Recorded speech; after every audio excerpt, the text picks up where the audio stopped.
देखिए जी, कल अपने कर लिया था कंप्यूटर का बेसिक चीज़ें, उसमें से क्या किया था, सबसे पहले कंप्यूटर की फुल फॉर्म। कंप्यूटर की फुल फॉर्म क्या थी एक बार सुना दीजिए। कॉमन ओरिएंटेड या ऑपरेटिंग, एम से मशीन, पी से पर्टिकुलर या पर्पजली, यू से United and used for, T से टेक्निकल, ई से एजुकेशन, आर से रिसर्च। हर बार मैं क्लास में ये बात कहता हूँ कि आने से मतलब नहीं है कि हमें वो चीज़ आती है, बात ये होती है कि एग्जाम में हमें वो चीज़ याद है क्या नहीं थी, ठीक है। और याद तभी रहेगी अगर आप एक चीज़ की बार बार रिवीजन करते हो तो, समझे रही बात। तो बार बार रिवीजन क्या करो एक ही चीज़ की। उसके अलावा उसके यूज सिंपल थे, इसकी स्पीड बहुत होती है, ठीक है, इसकी मेमोरी काफ़ी होती है, जो आंसर देते हैं वो शुद्ध रूप से देते हैं, और उसके अलावा विविधता काफ़ी इनके होते हैं, और इसके सोचने की क्षमता की होती है 0 होती है, ठीक है। स्पीड होती है कितनी है 3 गीगा हर्ट्ज। गीगा हर्ट्ज मतलब 3 गुना 10 की पावर 9 हर्ट्ज। 10 की पावर 9 का मतलब है बिलियन, तो आप 3 बिलियन भी कह सकते हो, 3 बिलियन हर्ट्ज पर सेकेंड। क्लियर है। डेटा देखा था, डेटा अव्यवस्थित आंकड़ों को क्या कहते हैं, डेटा कहते हैं। इन पर प्रोसेसिंग होने के बाद जो आंसर आता है उसे क्या कहते हैं, इन्फॉर्मेशन या सूचना कहा जाता है। न्यूमेरिकल डेटा भी होता है, नॉन न्यूमेरिकल भी होता है, अल्फा न्यूमेरिकल भी होता है। ये क्वेश्चन बहुत बार पुराने पेपरों में आया, सिंपल सा क्वेश्चन। किसी भी कर्मचारी के घर का पता, कोई भी एड्रेस क्या कहलाता है, अल्फा न्यूमेरिकल। क्योंकि आप किसी को कोई एड्रेस बताओगे ना, एड्रेस के अंदर आप डिजिट भी लिखोगे, जैसे मैं कहता हूँ कि वार्ड नंबर 9 लिख दिया, इंग्लिश लेटर भी आ गया और 9 भी आ गया। फिर आप कॉमा भी लगाओगे, कॉमा क्या होता है, प्रतीक चिन्ह है, प्रतीक चिन्ह भी आ गया, ठीक है। तो इस प्रकार से दोनों तीनों चीजें यूज हो रही हैं, इंग्लिश के लेटर भी, नंबर्स भी, सिंबल्स भी। किसी की ईमेल आईडी, किसी की ईमेल आईडी अल्फा न्यूमेरिकल, जैसे अभी मेरी मेल आईडी है karanjindal91@gmail.com। करण जिंदल अल्फाबेटिकल शब्द आ गए, 91 संख्या आ गई, @ सिंबल आ गया, जीमेल डॉट भी क्या आ गया, सिंबल आ गया। क्लियर है कंसेप्ट। नेक्स्ट, फिर मैंने कहा था कि अपने आज की क्लास में क्या पढ़ेंगे, कंप्यूटर के पार्ट्स। कंप्यूटर के जो पार्ट्स होंगे वो कौन कौन से होंगे, इनपुट, उसके बाद सीपीयू, सीपीयू के अंदर ही क्या आ जाएगी, मेमोरी और आउटपुट, ये सब करेंगे। इनमें से आज हम पहला पार्ट स्टार्ट करने जा रहे हैं जी, input. Input devices, input devices क्या होती हैं और कौन कौन सी होती हैं। तो देखिए, जो इनपुट डिवाइसेस होती हैं, कंप्यूटर को जो कुछ भी दिया जाता है, कंप्यूटर को जो भी हम समझाते हैं, जिसके जरिए कंप्यूटर को समझाया जाता है, वो सब किसके अंदर आता है, इनपुट डिवाइसेस के अंदर आता है, ठीक है। गुरुसेवक उधर से ना टावल पड़ा है लेकर ना रेस करने के लिए। तो कंप्यूटर को जो भी दिया जाता है वो किस डिवाइसेस के अंदर आता है, इनपुट डिवाइसेस के अंदर। और कंप्यूटर जो हमें देता है वो किसके अंदर आता है, आउटपुट डिवाइसेस के अंदर। आप कंप्यूटर को किस हिसाब से समझाते हो, आप कंप्यूटर को तो कीबोर्ड के हिसाब से समझाओगे या माउस के हिसाब से समझाओगे। माइक्रोफोन लगा लिया कान में, आप हेलो हेलो बोल रहे हो, इनपुट है क्या आउटपुट है, इनपुट है। बाल्टी लगा रखी है बड़ी सारी जिससे आवाज बाहर आ रही है, माइक से तो आवाज अंदर जाती है। जैसे मैंने माइक लगा रखे, कौन सी डिवाइस है ये, इनपुट है ये, अरे बस समझ। और जो आप बाल्टी लगाते हो या जो बक्से लगाते हो बड़े बड़े, उससे जो आवाज बाहर जाती है वो क्या होता है, वो आउटपुट डिवाइसेस होती है। क्लियर है कंसेप्ट, ठीक है। तो सिंपल चीज यही समझिए, इनपुट डिवाइसेस और आउटपुट डिवाइसेस में क्या फर्क होता है। जो कंप्यूटर को जिस जरिए समझाया जाता है वो इनपुट डिवाइसेस होती हैं, और जो उसका रिप्लाई आता है जिस जरिए, वो क्या होती हैं, आउटपुट डिवाइसेस होती हैं। तो इनपुट डिवाइसेस में काफ़ी सारी डिवाइसेस हम पढ़ेंगे। इनपुट डिवाइसेस में सबसे पहले मुख्य डिवाइस कौन सी होती है, कीबोर्ड और माउस। कीबोर्ड आ जाएगा, माउस आ जाएगा, ये जो आपकी ओमर शीटें चेक होती हैं, OMR आ जाएगा, Omar machine, OCR machine, character जो लिखावट चेक होती है आपकी, OCR मशीन आ जाएगी। MICR जिसे चेक आपके चेक किए जाते हैं, चेक बैंकों के अंदर, ठीक है, वो किस मशीन से चेक होते हैं, MICR। सबकी डिटेल पढ़ेंगे हम ढंग से। माइक किस में आ जाएगा, इनपुट में आ जाएगा। टच स्क्रीन, इनपुट आउटपुट दोनों। आप ATM में गए, टच किया, इनपुट दे दिया, और वहीं पे आपकी पेमेंट लिखी आ गई कि आपकी पेमेंट इतनी है, आउटपुट भी तो उसी स्क्रीन पर आया है। अब हम गस्सीपुर के किसी ATM में गए, टच काम ही नहीं करता, तो आपने उसको इनपुट बटनों से दिया, साइड में बटन भी होते हैं अगर आप पेटीएम के हो तो इनपुट का काम वो बटन कर रहे हैं फिर, और वो स्क्रीन सिर्फ किसका काम कर रही है, आउटपुट का। तो खराब एटीएम के जिनकी टच खराब होती है तो वो सिर्फ किसका काम करते हैं, आउटपुट का काम करते हैं। क्लियर है कंसेप्ट। तो ये हम सब डिवाइसेस के बारे में डिटेल से जानकारी लेंगे। आज हम इनपुट डिवाइसेस के अंदर पहली जानकारी लेते हैं, वो क्या होगा, हमारा कीबोर्ड। देखिए इनपुट डिवाइसेस के अंदर सबसे पहले आज हम पढ़ेंगे कीबोर्ड। देखिए कीबोर्ड से काफ़ी क्वेश्चन बनते हैं, कीबोर्ड से हर चीज़ को हम समझेंगे। देखिए तो कीबोर्ड के अंदर सबसे पहले तो ये क्वेश्चन बन जाता है कि कीबोर्ड का इन्वेंटर कौन है, आविष्कारक कौन है, जनक कौन है। ठीक है, तो इसका जो इन्वेंटर है वो है क्रिस्टोफर लैथम शोल्स। एक ही बंदा ही, Christopher Latham Sholes, Christopher Latham Sholes. जैसे हम हर क्लास में बात करते हैं, चाहे अपने कल्चर की हो, हिस्ट्री की हो, जियोग्राफी की हो, हम कहते हैं अगर कोई चीज़ हमें याद नहीं होती उसको एक हिंट से याद कर लो, उसकी एक सिर्फ हिंट याद कर लीजिए कि हिंट से हमें एग्जाम में याद रहे। अगर आप पूरा नाम आपको लगता है कि सर एग्जाम में भूलना जाए, आप एक सिर्फ ये पढ़ लो क्रिश, जैसे मूवी आई थी क्रिश। तो कीबोर्ड का आविष्कार करने वाला कौन था, क्रिश। कौन था, क्रिश। क्रिश शब्द भी याद रखा तो बहुत है, बस वहाँ पर मिलते जुलते ऑप्शन नहीं होते कंप्यूटर के अंदर। क्लियर है कंसेप्ट। ओके, नेक्स्ट अब बात करते हैं कीबोर्ड के प्रकार। कीबोर्ड के प्रकार, कीबोर्ड के जो प्रकार हैं जी वो 3 प्रकार के कीबोर्ड होते हैं। मार्केट में 3 प्रकार के कीबोर्ड आ रहे हैं। एक तो साधारण कीबोर्ड, साधारण कीबोर्ड जो नॉर्मली ज़्यादा चलते हैं, वायर वाले जिनमें वायर लगी होती है। वायरलेस कीबोर्ड, वायरलेस जिनमें वायर नहीं होती, वायर नहीं होती। एक और आ रहे हैं एर्गोनोमिक, एर्गोनोमिक, एर्गोनोमिक कीबोर्ड। 3 प्रकार के कीबोर्ड होते हैं। साधारण कीबोर्ड, ये जो मैं अभी आपको समझाने के लिए कीबोर्ड लेकर आया हूं, ये किस कैटेगरी में आता है, साधारण कीबोर्ड में, जिनकी वायर है। बैंकों वगैरह में जाइए, किसी भी गवर्नमेंट प्राइवेट हो, किसी भी ऑफिस में जाइए, उन ऑफिसों में ज़्यादातर आजकल कौन से कीबोर्ड यूज होते हैं, बिना वायर वाले। बिना वायर वाले उनमें क्या होता है, कीबोर्ड में भी सेल डलता है नीचे से, और एक डिवाइस आती है 200-250 रुपये की, वो सीपीयू के पोर्ट में लग जाती है, पीछे लगा लो चाहे आगे की तरफ कहीं भी लगा लीजिए। ठीक है, तो वो आप कीबोर्ड है चाहे माउस है, उनमें फिर वायर की जरूरत नहीं पड़ती, सेल से चलते हैं। 10-15-20 दिन बाद उसका सेल बदलना पड़ता है, बस। जो नॉर्मल सेल आते हैं 5-10 रुपये के, वो सेल चेंज करने पड़ते हैं। क्लियर है कंसेप्ट आपको। ठीक है, तो वायरलेस कीबोर्ड, फिर आप उसको उठा के कहीं भी मतलब इधर उधर कर सकते हो, वायर का झंझट हट जाता है, वो भी आजकल बहुत चलते हैं। ओके, नेक्स्ट देखिए। तो वायर वाले कीबोर्ड, वायरलेस कीबोर्ड और एर्गोनोमिक कीबोर्ड, ये स्पेशल टाइपिंग के लिए बने हुए हैं। स्पेशल टाइपिंग के लिए फैसिलिटीज काफ़ी दी है। एक तो इसका साइज काफ़ी बड़ा होता है, सेकंड इस पे हाथ रखने के लिए, हाथ रखने के लिए मतलब एक फोम से लगी होती है, फोम, जैसे मुलायम सी फोम। आप ऐसे करके जैसे हाथ रखते हो तो वो हाथ रखने के लिए फोम लगी होगी, साइज काफ़ी बड़ा होगा, कुछ बटन यहाँ पे हैं कुछ यहाँ पर है, इस तरीके से आप करते रहिए। ऐसे जैसे इस कीबोर्ड में तो आपको ऐसे हाथ रखने पड़ेंगे, उसमें थोड़ा डिस्टेंस होता है, साइज काफ़ी बड़ा होगा। स्पेशल टाइपिंग के लिए बनते हैं, एक्सपेंसिव काफ़ी होते हैं। आपको नॉर्मली जल्दी से अपने इंडिया में जैसे अपने कहो कि हर ऑफिस में देखने को नहीं मिलेंगे, काफ़ी एक्सपेंसिव कीबोर्ड होते हैं। आ रही है बात समझ आपको। ठीक है, इसकी पिक्चर देखनी हो, ठीक है, तो आप गूगल पे नॉर्मली जाके लिखिएगा, यूट्यूब पे लिख दीजिएगा, गूगल पे लिख दीजिएगा एर्गोनोमिक कीबोर्ड, पिक्चर दिख जाएगी आपको, थोड़ा सा आइडिया हो जाएगा आपके माइंड में। आ रही है बात समझ आपको।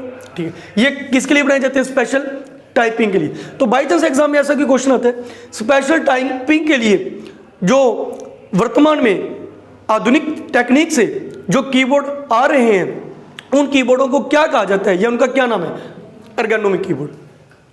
एर्गोनोमिक कीबोर्ड स्पेशल टाइपिंग के लिए। क्लियर है कंसेप्ट। नेक्स्ट देखिए, बाकी जो कई बार पूछ लेते हैं कि ये जो नॉर्मल कीबोर्ड होते हैं, कोई भी कीबोर्ड है, इनको किस नाम से पुकारा जाता है, कंपनी के हिसाब से नहीं, कंपनी के हिसाब से नहीं पूछता। बहुत सारी कंपनियों के कीबोर्ड होते हैं, आईबॉल का भी आता है, डेल के भी आते हैं, एचपी के भी आते हैं, कंपनी के हिसाब से नहीं।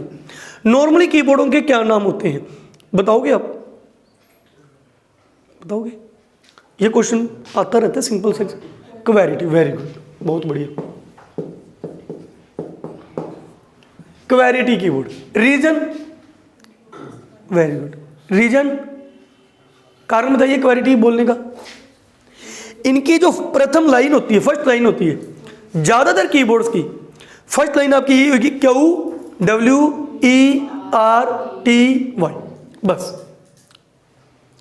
देखिए यहां पे आपके जो कीबोर्ड की अल्फाबेटिकल कीज है उनमें ये नहीं कि ABC यहां से स्टार्ट हो रहे हैं, A1 लेन यहां पर ASDFGH अलग अलग लिखे हुए हैं, QWERTY। तो प्रथम लाइन जो अल्फाबेटिकल वाली है उसमें क्या लिखा हुआ है, QWERTY।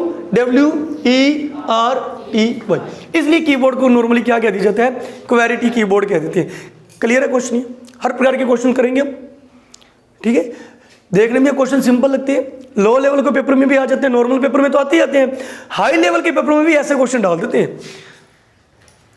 करें नेक्स्ट, ठीक है। तो कीबोर्ड को क्या कह दिया जाता है, क्वेरिटी कीबोर्ड कह दिया जाता है। और देखिए अब इनके अंदर नेक्स्ट बात करते हैं, कीज,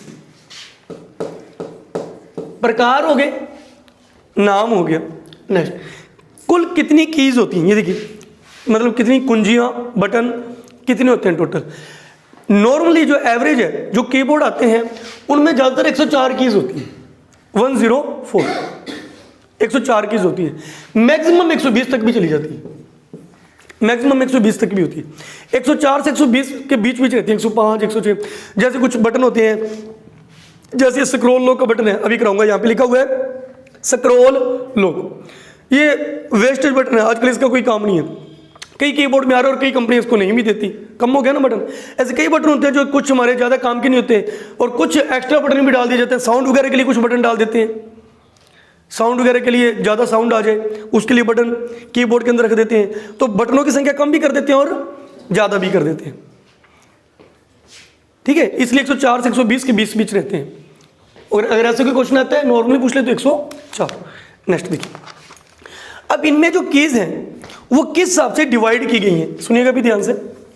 कीबोर्ड के अंदर जो कीज की संख्या है वो किस हिसाब से डिवाइड की हुई है, किस हिसाब से इसकी पैड्स बनाई हुई है। देखिए ये जो पैड है, ये पैड जहाँ पे इंग्लिश के लेटर लिखे हुए हैं, ठीक है, जहाँ पर इंग्लिश के लेटर लिखे हुए हैं, QWER ASDF ZX, ये जो 26 लेटर लिखे हुए हैं, इस पैड को, इस पूरी पैड को क्या कहते हैं, अल्फाबेटिकल पैड, अल्फाबेटिक बोलते हैं इनको, अपने अल्फाबेटिकल पैड बोल देते हैं।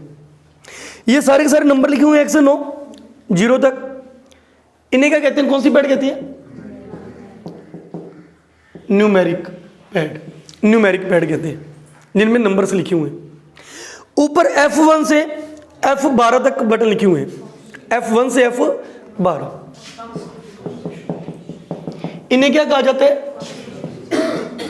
फंक्शन कीज कहा जाता है, फंक्शन कीज। ये क्वेश्चन एक सिंपल पेपर में आता ही रहता है, 1-2 पेपर छोड़ के क्वेश्चन आ जाता है ये। मतलब कंप्यूटर के अगर एग्जाम चलते हैं, जैसे कोई नॉर्मली RCT का मान लो, कोई भी एग्जाम मान लो, 1-2 पेपर छोड़ के तीसरे पेपर में क्वेश्चन टपक पड़ता है। क्या क्वेश्चन टपकता है, फंक्शन कीज की संख्या कितनी होती है, आंसर क्या आएगा, 12। टोटल कितनी होती है, 12। फंक्शन कीज की संख्या क्या होती है। अब आपको सर इसके यूज बता दो। इनके यूज हर सॉफ्टवेयर में अलग अलग होते हैं। जैसे आपको MS वर्ड कराया जाएगा क्लास में, उसमें इनके यूज अलग होंगे। MS एक्सेल कराया जाएगा, यूज अलग होंगे। MS पावर पॉइंट कराया जाएगा, यूज अलग होंगे। विंडो की शॉर्टकीज की कराई जाएंगी, उनमें इनके यूज अलग होंगे। सभी जगह सेम यूज नहीं होता इसका। क्लियर है सर? तो फंक्शन कीज की संख्या कितनी होती है, 12 होती है। F1 से F12 ये ऊपर ऊपर दिए होते हैं, बिल्कुल टॉप पर, बिल्कुल टॉप पर होते हैं। तो ये मेन 3 कैटेगरी बता दी, alphabetical pad, numerical pad, function pad या फंक्शन कीज। ओके, और देखिए कीबोर्ड के ऊपर अब इसके अंदर जो भी कीज हैं उनके क्या क्या यूज हैं उनकी बात करते हैं।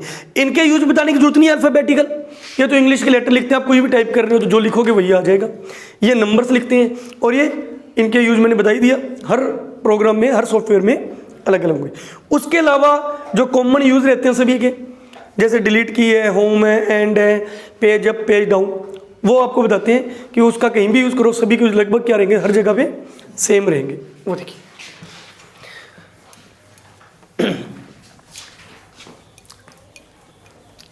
देखिए जी, अब कीबोर्ड की कीज के बारे में जानकारी लेते हैं। सबसे पहले नाम आता है कॉम्बिनेशन कीज। सबसे पहले कौन सी कीज आती है?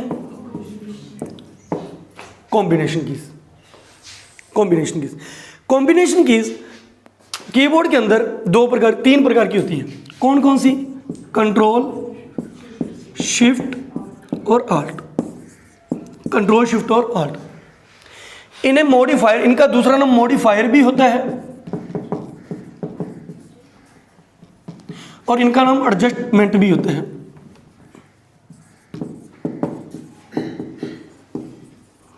Adjustment keys.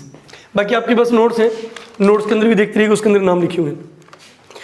मॉडिफायर कीज भी कहते हैं इन्हें, एडजस्टमेंट कीज भी कहते हैं इन्हें, कॉम्बिनेशन कीज भी कहा जाता है। ये तीन प्रकार की होती हैं, कंट्रोल, शिफ्ट और आल्ट।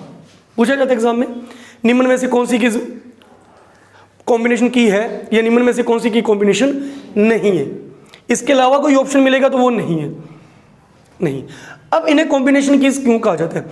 कॉम्बिनेशन का मतलब बता दो क्या होता है? मिलना, जुड़ना, कंबाइन, यही होता है ना, मिलकर। इनको खाली को आप दबाते रहो, इनका कोई काम नहीं है।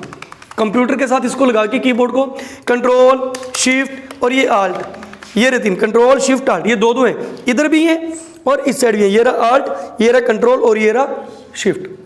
ये दो होते हैं, कंट्रोल भी दो है, शिफ्ट भी दो है, आल्ट भी दो। चलो सबसे पहला मैं आपसे ये क्वेश्चन पूछता हूं कि ये बटन दो बार क्यों दिए हुए हैं? एक बार ही दे देते हैं, ठीक है। कौन बताना चाहते हैं? आप बताना चाहते हो और कोई? आप बताना चाहते हो? क्वेश्चन इसलिए पूछे थे कि आपको हल्की फुल्की अगर आपको नॉलेज है तो आप कोशिश करिए। ये बटन दो बार क्यों है? कंट्रोल का बटन 2 बार है, शिफ्ट का बटन 2 बार है, आल्ट का बटन 2 बार है। क्या कारण है 2 बार? गुरप्रीत आप? अगर मैं इस हाथ से काम कर रही हूँ तो इस। Very good. जब अपने टाइपिंग कर रहे होते हैं, जब अपने टाइपिंग कर रहे होते हैं, ठीक है, इनका यूज बता दूं क्या है? इनका यूज ये है, ये खाली किसी काम नहीं आते, इनको किसी के साथ दबाना पड़ता है। जैसे एक सिंपल सा एग्जांपल, अगर आपने किसी चीज को कॉपी करना है, कॉपी करने की शॉर्टकट की कंट्रोल प्लस सी, पता ही होगा, बाकी शॉर्टकट किस कराऊंगा भी मैं आपको। किसी चीज को कॉपी करना है कंट्रोल प्लस सी, कट करना है कंट्रोल प्लस एक्स वी, ठीक है। अगर आप इसको सी के साथ दबाओगे तो जो चीज सिलेक्ट की हुई है वो कॉपी हो जाएगी, अदरवाइज कट हो जाएगी, अदरवाइज वो पेस्ट हो जाएगी। किसी बटन के साथ दबाना ही पड़ रहा है, अकेला तो नहीं कंट्रोल दबाते रहो तो कॉपी हो जाएगा। ऐसे शिफ्ट है, शिफ्ट के साथ डिलीट बटन दबा दो, डिलीट, वो चीज परमानेंट डिलीट हो जाती है। मतलब आपको पता है कंप्यूटर में कोई चीज डिलीट करने पर काम पर जाती है रिसाइकिल बिन में। अगर आप उसको शिफ्ट के साथ डिलीट कर दोगे तो रिसाइकिल बिन में नहीं जाएगी, परमानेंट डिलीट हो जाएगी। तो ये भी क्वेश्चन बनते हैं, कंप्यूटर में किसी भी चीज को परमानेंट डिलीट करने की शॉर्टकट की बताइए, शिफ्ट प्लस डिलीट। बाकी जब शॉर्टकट की करानी होगी तो डिटेल से कराऊंगा। अभी मैं आपको क्या समझाना चाहता हूं सुनिएगा। ऐसे आल्ट के साथ भी कई शॉर्टकट कीज होती है। आल्ट के साथ विंडो का बटन भी दबाया जाता है, alt plus shift plus delete, alt plus shift plus delete दबाने से रीस्टार्ट का ऑप्शन आ जाता है, आप कंप्यूटर को रीस्टार्ट कर सकते हो। तो मतलब इनको किसी न किसी के साथ दबाना पड़ता है, इसलिए इनको क्या कहते हैं? Combination keys. समझ आ गई बात? अब सेकंड क्वेश्चन मेरा ये था कि इनको दो बार क्यों दिया हुआ है, हर बटन 2 बार क्यों है? अब जब आप टाइप कर रहे हो, आपका सी इधर होता है, इस हाथ में होता है सी, जब आपने दबाना होता है, ठीक है। और आपने किसी चीज को कॉपी करना है तो कॉपी के लिए एक तो कंट्रोल दबाना और एक सी दबाना है। सी आपके इस हाथ में होगा जब आप टाइपिंग करोगे, लेफ्ट हैंड में होगा, ठीक है। तो आप एक हाथ से कंट्रोल और सी नहीं दबाओगे टाइपिंग कर, आपकी स्पीड कम हो जाएगी। एक हाथ से तो दबाओ कंट्रोल और एक हाथ से दबाओ सी, वो चीज कॉपी हो जाएगी। आपने मान लो पी दबाना है, कंट्रोल के साथ पी, प्रिंट निकालने के लिए होते हैं, प्रिंट निकालने के लिए पी। जब आप टाइपिंग करते हो तो आपके राइट हैंड पर होते हैं, राइट हैंड में इस फिंगर पे होते हैं पी। अब आपको कंट्रोल भी दबाना है तो इधर हाथ वाले कंट्रोल मत दबाइए, इस हाथ से तो पी दबा रहे हो ना, आप कंट्रोल इस हाथ से दबाइए। एक हाथ से 2 काम नहीं किए जाते। अगर आप दोनों काम एक हाथ से करते हो तो आपकी टाइपिंग में स्पीड कम हो जाती है। तो जब भी आप टाइपिंग सीखते हो तो आपको कहा जाता है अगर एक बटन इधर कर रहे हो तो दूसरा हाथ इधर से रखो, कॉम्बिनेशन की। इसलिए हम जो क्लास कर रहे हैं उसके अंदर हमने एक एक चीज को समझना भी और ढंग से समझने। इसके बाद अगर हो सके आपके घर पे कंप्यूटर हो, घर पे कंप्यूटर नहीं है तो अपने यहाँ पे लैब बनी हुई है कंप्यूटर की, आप यहाँ पर आकर कोई 10-15 मिनट आकर इन चीज़ों को प्रैक्टिकल भी करके देख लीजिए, दिमाग में चीज़ें फिट हो जाएंगी। 10 बजे क्लास स्टार्ट होती है, 10-15 मिनट पहले आइए, क्लास लग रही होती है RSCT की। आप उधर मैडम को कहिए कि मैम हमें भी थोड़ा सा पूछने, तो आप वहाँ पे बैठ जाइए, कंप्यूटर फ्री होते हैं, तो आप करके देखिए, प्रैक्टिकल करके देखिए। ठीक है, करें नेक्स्ट। ओके, तो कंट्रोल ये समझ आ गया। तो एक तो ये कीबोर्ड में कितने कितने बटन होते हैं? 2 होते हैं। इनको किसी के साथ दबाया जाता है। इनको कहा क्या जाता है? कॉम्बिनेशन भी कहते हैं, मॉडिफायर भी कहते हैं, एडजस्टमेंट भी कहते हैं। तो आपके 3-4 क्वेश्चन तैयार हो चुके हैं। क्या तैयार हो चुके हैं? क्वेश्चन नंबर 1 सुनिए, कॉम्बिनेशन कीज कितने प्रकार की होती हैं? आंसर क्या लगा, क्या होगे? 3 प्रकार की होती है। निम्न में से कौन सी कॉम्बिनेशन की नहीं है? जैसे मान लो यहाँ पे मैं एक बटन लिख देता हूँ होम, आपको ऑप्शन दिए 4, option number 1, option number 2, option number 3, option number 4, इनमें से कौन सी कॉम्बिनेशन की नहीं है? होम नहीं है। दूसरा क्वेश्चन तैयार हो गया, ये कीज कीबोर्ड में कितनी टोटल कितनी होती है? तो टोटल कितनी होती है? 2 होती हैं। हर कितनी होती है? 2, टोटल 6 होगी, टोटल 6 होगी। प्रत्येक की कितनी होती है? 2 होती है। 2 क्यों होती है? वो रीजन मैंने बता दिया। नेक्स्ट करें, कॉम्बिनेशन की समझ आ गई। नेक्स्ट कुछ ना समझ आए तो पूछ लीजिएगा। नेक्स्ट करते हैं टॉगल कीज।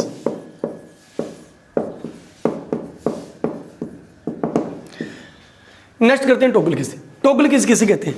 टॉगल कीज उन्हें कहा जाता है जिनको ऑन या ऑफ करने पर कंप्यूटर को फर्क पड़ता हो, जिन्हें ऑन ऑफ करने पर कंप्यूटर को कोई फर्क पड़ता हो। ये कौन कौन से होते हैं समझिएगा। एक तो होते हैं कैप्स लॉक, एक होता है नम लॉक, एक होता है scroll lock. Caps lock, num lock और स्क्रॉल लॉक, ये भी 3 ही होते हैं। ये भी 3 ही बटन होते हैं। इनको क्या कहते हैं? टॉगल कीज कहते हैं। इनको ऑन ऑफ करोगे तो इफेक्ट पड़ेगा, कुछ और ही लिखा जाएगा। जैसे सबसे पहले ये, पहले आपको दिखा दूं, ये देखिए, ये रहा कैप्स लॉक, ये रहा कैप्स लॉक का बटन, ठीक है। उसके बाद एक आपको कहा नम लॉक, ये रहा नम लॉक, ये रहा, ठीक है, इस साइड ये नंबर पैड के ऊपर है नम लॉक, क्लियर है जी। और तीसरा आपको कहा स्क्रॉल लॉक, ये बिल्कुल ऊपर बड़ा स्क्रॉल लॉक, ऊपर स्क्रॉल लॉक पड़ा है, ये रहा नम लॉक, और इस साइड पड़ा है कैप्स लॉक। ये कितने कितने होते हैं? ये एक ही होता है। इसको 2 लेकर क्या करने हैं? क्योंकि किसी के साथ नहीं दबाए जाते, इनको किसी के साथ थोड़ी दबाना है, इनको तो अकेले को ही दबाना है। तो जिस हाथ में उस हाथ से दबा दीजिए। नम लॉक का भी एक होता है, स्क्रॉल लॉक का भी एक होता है। अब ऑन ऑफ करने पर क्या फर्क पड़ता है? आपके यहाँ पे लाइटिंग होती है। देखिए कीबोर्ड के अंदर ये 3 ये लाइट है, 1 2 3, ये 3 लाइट हैं। अब अगर आपने इनको ऑन कर रखा है तो लाइट नंबर 1 जग जाएगी, दूसरा बटन भी ऑन कर रखा है तो नंबर 2 लाइट जग जाएगी, तीसरा बटन भी ऑन कर रखा है तो लाइट नंबर 3 जग जाएगी, ग्रीन कलर जग जाएगा, ग्रीन कलर हो जाएगा। तो पता लगता है कि आपने इन बटनों को ऑन किया है या ऑफ किया हुआ है। लाइट ऑन है तो बटन भी ऑन है, लाइट ऑफ है बटन भी ऑफ है। समझ आएगी बात? यहाँ पे लाइटिंग जगती है जब ये कंप्यूटर के साथ जुड़े होते हैं। क्या काम है? कैप्स लॉक, नाम से स्पष्ट है, नाम से कैप्स कैपिटल की शॉर्ट फॉर्म है। जो लेटर्स होंगे वो कैसे लिखे जाएंगे? कैपिटल लिखे जाएंगे, कैपिटल बड़े लिखे जाएंगे। अगर ये लाइट ऑन है तो, लाइट ऑन है तो जो भी आप टाइपिंग कर रहे हो वो सारे कैसे किए जाएगी? कैपिटल लेटर्स आएंगे, ठीक है। चाहे आप वर्ड, एक्सेल, पावरपॉइंट कहीं पे भी टाइपिंग कर रहे हो और आपने कैप्स लॉक का बटन ऑन किया हुआ है तो सारी टाइपिंग कैसी आएगी? बड़े लेटर्स में आएगी। अगर कैप्स लॉक का बटन ऑफ है तो सारी टाइपिंग छोटे लेटर्स में आएगी। आप कंप्यूटर को जब स्टार्ट करते हो तो बाय डिफॉल्ट ये लाइट ऑफ ही होती है, ऑन करनी पड़ती है अगर आपको चाहिए तो। समझ रही बात? क्लियर है? ओके। लेकिन आप तो कह रहे हो सर हमें ना पूरी टाइपिंग नहीं बड़े अक्षरों में लिखनी, और भी समझिए इसके बारे में। पूरी टाइपिंग बड़े अक्षरों में लिखनी, हर शब्द का पहला अक्षर बड़ा लिखना है, या हर थोड़ी थोड़ी देर बाद कोई बीच में मेन चीज आती है तो वो मैंने क्या करना है? उसका पहला लेटर क्या करना है? बड़ा करना है। कुछ कुछ चीजें बड़ी करनी है तो आप क्या कर सकते हो? फिर आपको कैप्स लॉक ऑन करने की जरूरत नहीं है। जिसको आपने बड़ा लेटर लिखना है उसको किसके साथ दबा दो? शिफ्ट के साथ। शिफ्ट कॉम्बिनेशन की थी अभी थोड़ी देर पहले बताया था, शिफ्ट के साथ। मैंने लिखना है माई नेम इज करण, माई में के अंदर एम क्या आएगा? सिंपल बात है, कैपिटल आएगा। नेम आप छोटा भी लिख सकते हो बड़ा भी लिख सकते हो, एन इसका। इज में आई बड़ा लिखना चाहिए बड़ा, छोटा लिखना है तो छोटा। लेकिन जब मैं अपना नाम लिखूंगा तो नॉर्मल होता है कि अपने नाम का पहला लेटर कैसे लिखा जाता है? कैपिटल लिखा जाता है। अब के दबाते वक्त मेरे को कैप्स लॉक ऑन करने की जरूरत नहीं है क्योंकि पहले ऑन करूंगा फिर मेरे को ऑफ करना पड़ेगा। एक लेटर के लिए थोड़ी ऑन करूंगा उसको मैं। इसको तो ऑन तब रखा जाता है जब आपने पूरा पेज ही क्या करना है, कैपिटल लिखना है। ये काफी सारे लेटर कैपिटल लिखने हैं, एक आधा अक्षर कैपिटल लिखना हो तो किसके साथ कर दो, इसको शिफ्ट के साथ दबा दो। क्लियर है? इतना समझ आया? कोई डाउट? अरे बढ़िया समझ। नेक्स्ट और देखिए, आपको सर हमें किसी टीचर ने आज एक प्रिंट टाइप करने को कहा था, एक पेज मैंने टाइप कर दिया, मैंने उसको स्मॉल लेटर में टाइप कर दिया। बाद में टीचर ने कहा कि ये तुमने क्या किया, ये तो सारा कैपिटल में टाइप करना था, स्मॉल में क्यों किया? अब क्या इलाज है? ये तो पहले ऑन करके रखते, या तो इसको पहले ऑन करके रखते, आपने तो ऑन करना भूल गए, इसको सारा स्मॉल कर दिया। तो जिस चीज़ के अंदर आप टाइपिंग करते हो, जैसे MS वर्ड है, टाइपिंग करते हो, तब जब मैं आपको MS वर्ड कराऊंगा उसमें 5 ऑप्शन होते हैं। सारे लिखे जो टाइप आपने कर दिया उस सारे को स्मॉल लेटर में बदल लें, या उस सारे को कैपिटल लेटर में बदलें, या प्रत्येक शब्द का पहला लेटर बड़ा करना है, या प्रत्येक लाइन का पहला लेटर बड़ा करना है, या प्रत्येक शब्द का पहला लेटर छोटा बाकी सारे बड़े, उल्टा M छोटा Y बड़ा। टॉगल बटन होता है उसके अंदर, टॉगल ऑप्शन होते हैं। समझ आ रही है बात? वो मैं आपको MS वर्ड में कराऊंगा, ठीक है? इसके अलावा कैप्स लॉक आपको समझ आ गया, प्रत्येक लेटर को बड़ा करने के लिए। नेक्स्ट नम लॉक, इसको ऑन ही रखा जाता है, इसको ऑन ही रखते हैं अपने। ये रही नम लॉक। नम लॉक का काम क्या होता है? अगर नम लॉक ऑन होगी, ये जो लिखे हुए हैं 1 2 3 4 5 6 7 8 9 0, ये जो बटन है ये किसका काम करेंगी? नंबर्स का काम करेंगी। आपने नंबर लिखने, ठीक है, जैसे आपने कीबोर्ड नंबर लिखे जाएंगे। अगर ये नम लॉक ऑफ है तो ये बटन नम लॉक का काम नहीं करेंगे। नम लॉक का काम करेंगे ऑन होने पर, ऑफ होने पर ये नम लॉक का काम नहीं करेंगे। सर फिर ये किसका काम करेंगे? ये करेंगे नेविगेशन का काम। ये भी क्वेश्चन पूछा जाता है, ये किसका काम करते हैं? नेविगेशन। नेविगेशन की किसको कहते हैं? एरो की को। एरो की, ये आपको मैं 4 एरो की कराऊंगा। ये देखिए, नीचे, ऊपर, लेफ्ट, राइट, इन्हें कौन सी की कहते हैं? नेविगेशन की। अब इधर ध्यान से देखिएगा, ये 4 के ऊपर एरो बना हुआ है, 4 के ऊपर ऐसे एरो बना हुआ है, 4 के ऊपर, 6 के ऊपर ऐसे एरो बने, 8 के ऊपर ऐसा होगा, 2 के ऊपर ऐसा होगा। अगर आपकी नम लॉक ऑफ है, 4 नंबर बटन दबाने से 4 नहीं आएगा, एरो का काम करेगा वो। अब इस एरो का क्या काम है? कर्सर लेफ्ट साइड जाता है, वो भी कराता हूं आपको। इससे कर्सर राइट साइड जाएगा, इससे कर्सर ऊपर जाएगा, इससे कर्सर नीचे जाएगा। इसके अलावा भी 7 नंबर दबाने से वो किसका काम करेगा? 7 के ऊपर लिखा हुआ है, होम का काम करेगा। 9 के ऊपर पेज अप, पेज डाउन, ये सब इसके ऊपर लिखे हुए हैं, उसका काम करेगा। कुल मिला के किसका काम करेगा? नेविगेशन का। तो ये क्वेश्चन आपको एग्जाम से पूछा जाता है कि नम लॉक ऑफ होने पर वो किसका काम करती है, बटन किसका काम करते हैं? तो आपका आंसर रहेगा नेविगेशन कीज का काम करते हैं। नेविगेशन कीज किसको कहते हैं? एरो कीज को। एरो कीज को ही नेविगेशन की कहा जाता है। हो गया? नंबर लिखने के लिए किसका ऑन करना चाहिए? नंबर। तीसरा बटन है जी स्क्रॉल लॉक। इसका आजकल यूज बंद हो चुके हैं। पुराने जमाने में जब माउस नहीं हुआ करता था, माउस नहीं हुआ करता था, तो इस बटन का काफी यूज था।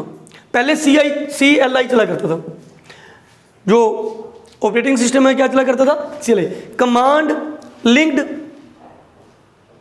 Interface. Command linked interface, command देनी पड़ती थी। जब आपको विंडो का ऑप्शन आएगा अपने उसमें रहेंगे, पहले क्या देनी पड़ती थी? हर छोटी छोटी चीज के लिए कमांड देनी पड़ती थी। काफी टफ होता था कंप्यूटर को चलाना। आजकल क्या होता है? माउस से आइकन बना हुआ है माई कंप्यूटर का, क्लिक किया माई कंप्यूटर खुल गया। वर्ड के अंदर क्लिक किया MS वर्ड खुल गया। एक्सेल पे क्लिक किया एक्सेल खुल गया। क्या बने होते हैं? छोटे छोटे आइकन्स। अपने मोबाइल पे भी बने होते हैं, अंगूठा गया वो ऑप्शन खुल गया।